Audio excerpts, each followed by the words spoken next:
The emphasis here is not on punishment. The aim is to rehabilitate its young residents within the confines of a secure setting and to prepare them for release. Yes, you get the media stories, don't you, about, their holiday camps, they have playstations. But the law in this country says that the deprivation of your liberty is the punishment, not something extra we do once you're inside, but actually being deprived of your liberty is the punishment. And I think, an expectation that then people are going to be in chains and live on bread and water is perhaps wrong. It costs about £215,000 a year to keep a child in a home like this. But there are no statistics on reoffending rates from secure units, so it's impossible to tell if they're successful or not. And for the families of victims, the regime can often appear too lenient. As the years were going on, I was learning about how they were getting treated in there. They were getting given the best of everything. They picked wallpaper to go on the walls, and every game that come out on the market, they were getting given. So I thought, where's the punishment in this? I just felt so let down by it all. As Jon Venables approached his 18th birthday, he became embroiled in a scandal. He was accused of having sex with a female care worker from Redbank. Though there were no criminal charges, the carer was suspended and never returned to the unit. And in an official report in 2000, inspectors criticised the running of the home, saying in some areas it fell short of the standards required to meet the needs of young people within it, and demanded urgent improvements. It's not clear if these failings had any direct impact on Venables' care and progress in the unit, and within months, the authorities decided that both he and Robert Thompson were ready to be released.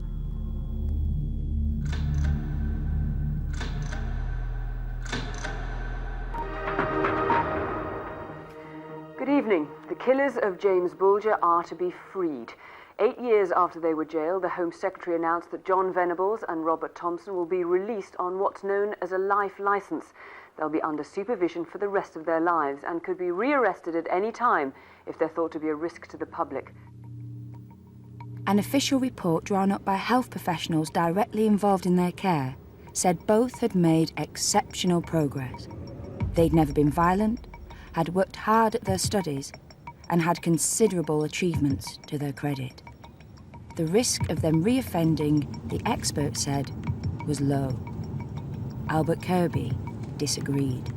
Jon Venables had no experience of life as a teenager and as a young adult outside.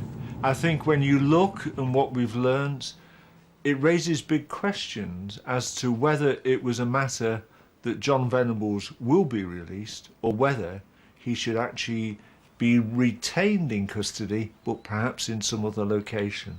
And I think that's a key part that we've learnt looking at the whole aspects of secure units.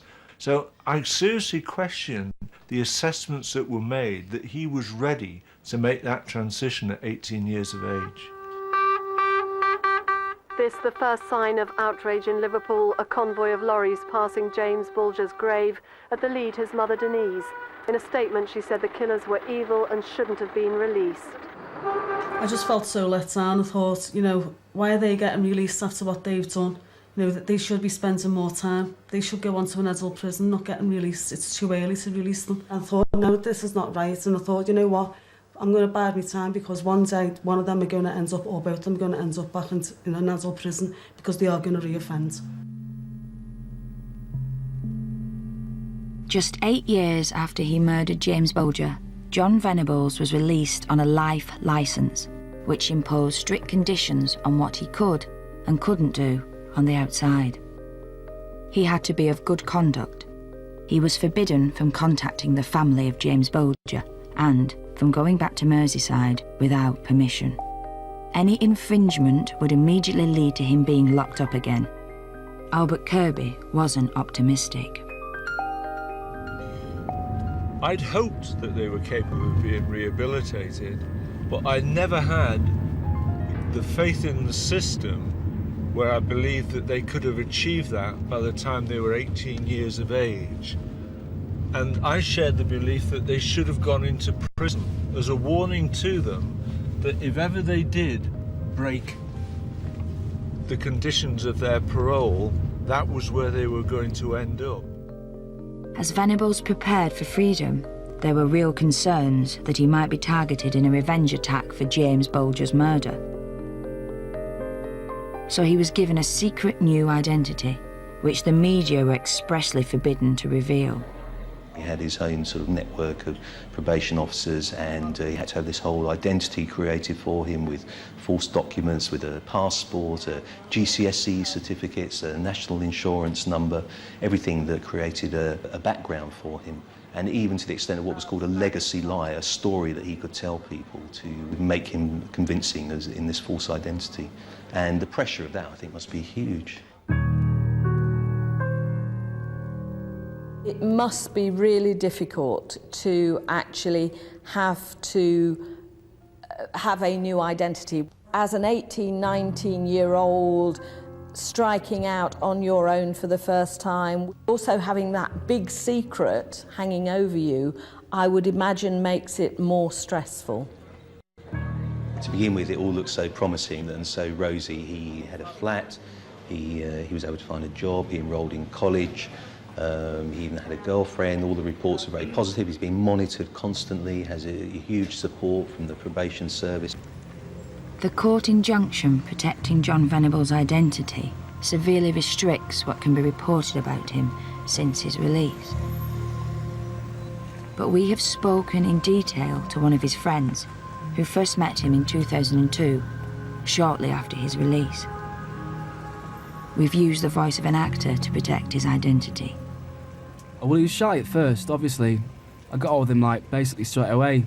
Had similar interests, music, sport and that. Just hit it off from there, really. He was a nice lad, you know what I mean? He was great to get on with, a good laugh, basically. I mean, no one spoke about a word of him. For 5 years, Venables had weekly meetings with his probation officer and steered clear of any trouble. He's being monitored on such a regular basis, because it's going so well, they start to downgrade the supervision, and I think that he lost a lot of the support that he'd had. By January 2006, his life seemed stable. He had a full-time job, he stopped seeing his psychiatrist, and his meetings with his probation officer were reduced to once every 3 weeks. Everything was going smoothly, but it was about to go downhill. He was rejected from a management training scheme and forced to end a relationship because his girlfriend had a child. In 2008, at the age of 26, he was again in trouble with the police. He's arrested for a scuffle outside a nightclub, and in fact the charges are dropped, and then shortly after that he's arrested for possession of a small amount of cocaine. Later admits that he's been using cocaine quite regularly and also taking this drug this drug methadone. His friends also witnessed his developing drug habit. He started off with tablets, if I remember rightly, and then he'd be into poppers as well. And then weeks, months down the line, he was into cocaine and all that stuff. It was like an addiction in the end. Got it out, lined it up, taking it before, and then after work, he'd go home, do another one before he went out on a night out. And I was like, why are you doing that? And he goes, basically, mate, it blocks out things sometimes I just don't want to think about.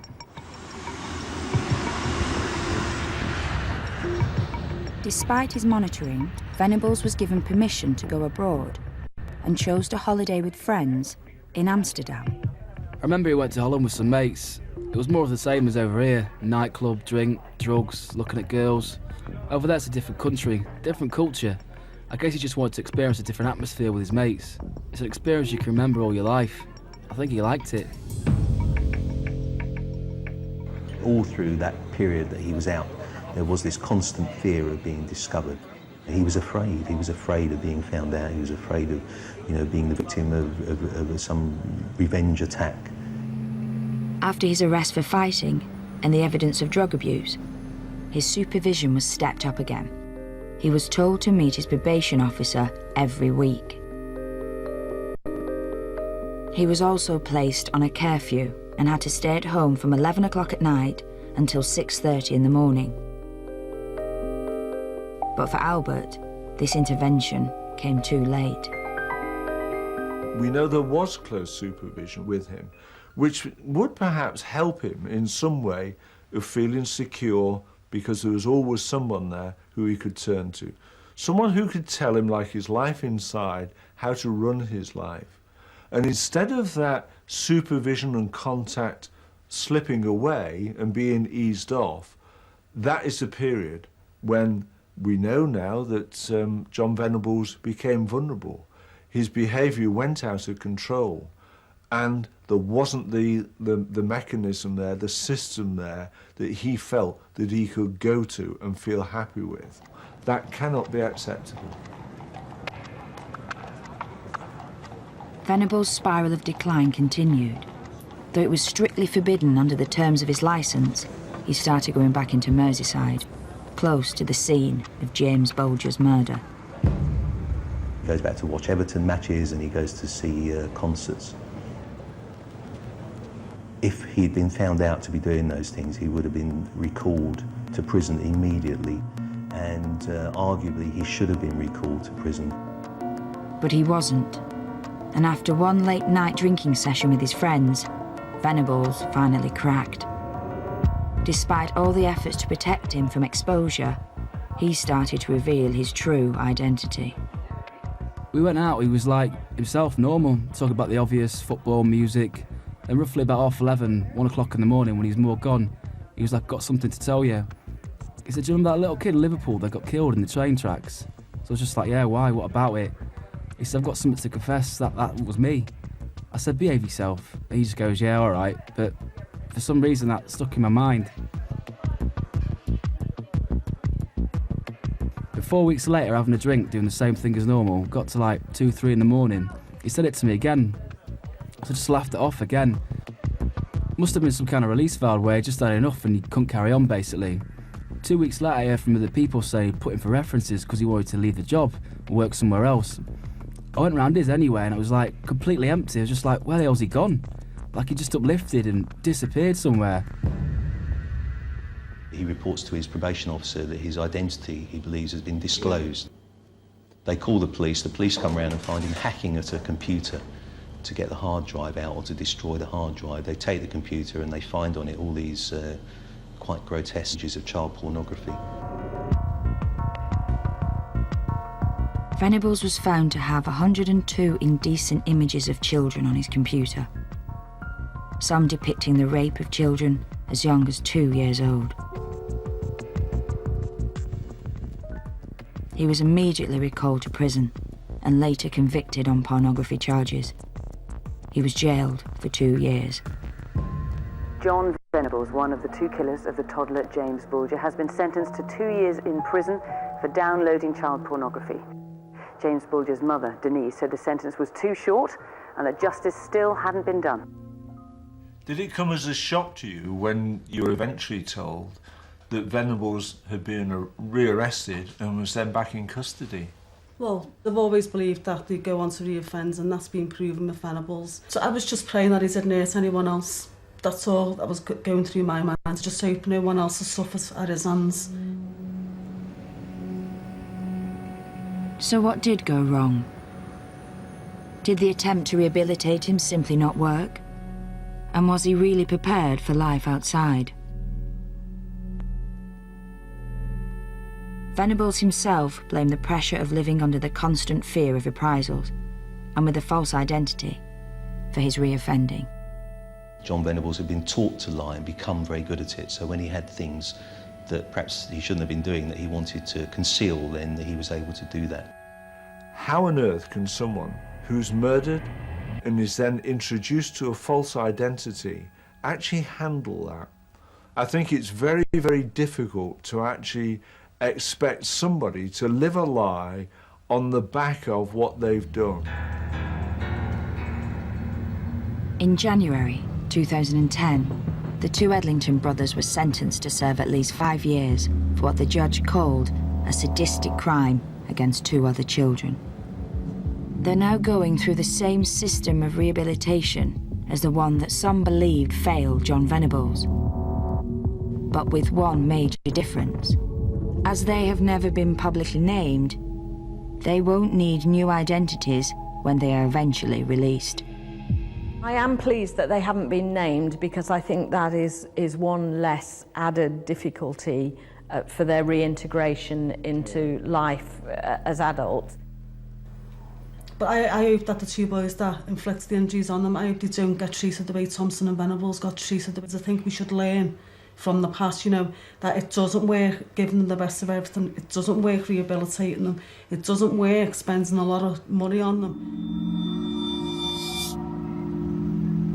In many parts of the United States, the authorities shared Denise Fergus's scepticism about the value of rehabilitation. Here, the focus is on long-term punishment. In August 1993, just 6 months after the murder of James Bulger, a similar case shook America.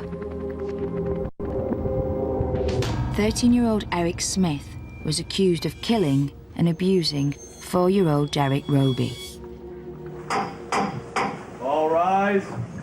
County Court is now in session. The Honorable Donald G. Purple Jr. presiding. He was about that tall. He weighed 40 pounds. He lived 4 years and 10 months. And that person killed him. Eric Smith choked and battered the young life out of Derek Roby. That day, Derek had left his house to play at a sports field 200 yards away. He was never seen alive again. So you find the defendant guilty of murder in the second degree? Yes. Is that unanimous? Yes. You may be seated. Take the young man in custody. The 13-year-old was jailed for a minimum of 9 years, but a maximum of life. Eric Smith spent 8 years in juvenile detention. But then, instead of being freed, he was transferred to a high-security adult prison, and he's still there today, 18 years after committing the crime. Derek Roby's family insist he shouldn't be freed. I know I killed Derek, and like I said before, I'm sorry for it. I am. And there's not a day that goes by in some way, shape, or form that I'm forced to remember what I did. Regardless of what labels they give me, doesn't mean that that's what I am. You can label me a monster, a cold-blooded killer, a demon child, Satan incarnate. I don't care what the name you give me. Doesn't mean that that's who I am. Since 2002, Eric Smith has appealed 4 times to the parole board to be released. Each time, it was rejected. There is no guarantee he will ever be released. Jon Venables could be back on the streets as early as July 2011, though it will be up to the parole board to decide if he's ready. He will remain on a life licence, and his name will be added to the sex offenders register. While there's no suggestion that Robert Thompson has reoffended, Venables' release is likely to reignite the passionate debate on how Britain should deal with children who commit violent crimes. What do we want to do with these children who do commit very serious offences? Now, some people would say, well, you should lock them up and throw away the key. But if we believe that adults can be rehabilitated, surely we have to believe it for children. Surely we have to believe that children who do something awful at a very young age, at the beginning of their development, with the right treatment, can be helped to develop in a way that will make sure they never do anything like that again.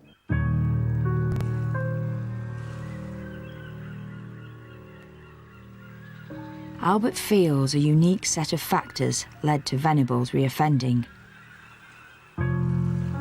Some created by the system itself. You can never have a system that's 100% perfect.